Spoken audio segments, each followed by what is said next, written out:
All right. Hello, everybody. My name is Xavier, and I'm going to present to you the work that I've been doing at the Greater Manchester Combined Authority during that fellowship. The Greater Manchester Combined Authority is a result of a combination of 10 local authorities ruling over a territory that has more than 2.7 million people.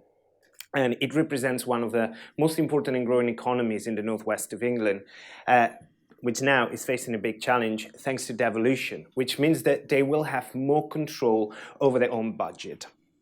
So to put a little bit of perspective on that, in the following 20 years, the Greater Manchester will increase its economy in more than £32 billion, creating more than 190,000 jobs.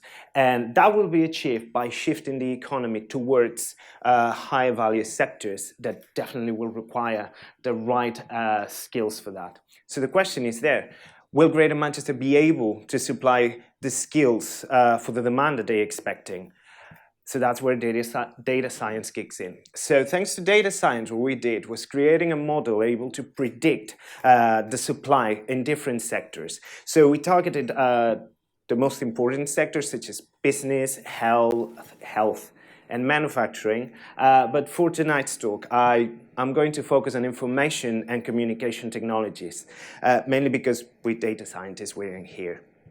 So thanks to our model, we created a lot of graphs like that they may look a little bit scary, but they're very easy to understand. So black line, this is the total demand, so the net demand, the number of jobs that will be created in the following years.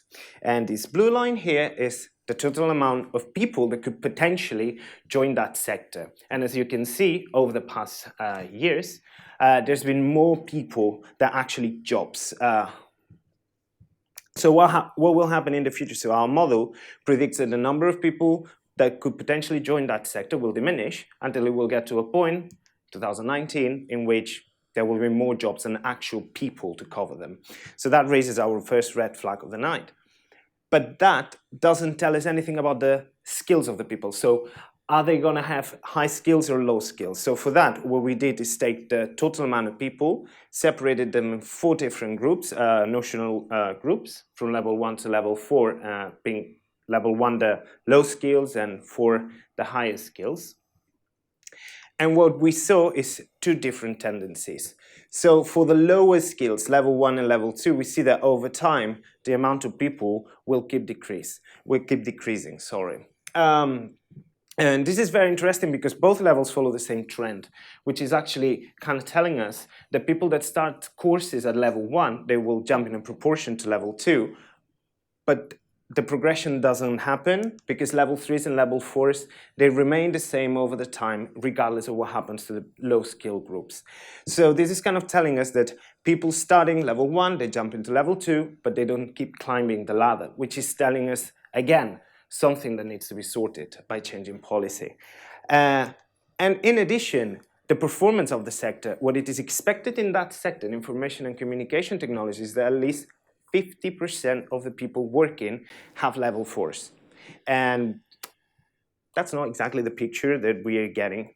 And the question is, why? What's the impression of people in Greater Manchester? Why people from Greater Manchester are going into those courses? So what we did again is use data science, and we saw what are their characteristics. So the first thing, shocking thing that we saw is that the courses that they go for, which as you can see here, these are the top 5 courses to provide people the very basic skills. And why is that? So we took all the characteristics of the people, we put them together, we get the most important ones. And what we saw is that the people that are taking courses in ICT are people that are between 26 and 55 years old, that have been unemployed for more than 36 months, and that they live in deprived areas. So people from GM, they see those courses not as a way to get into a new sector, but as a way to get the skills to then jump into other sectors.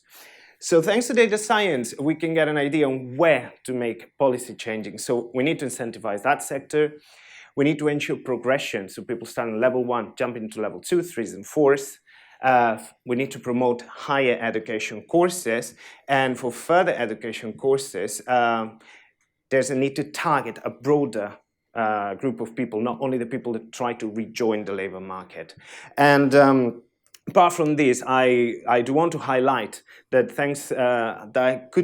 that I have convinced you that with data science, we can use it as a predictive tool, as you have seen from all the many talks that you've been hearing.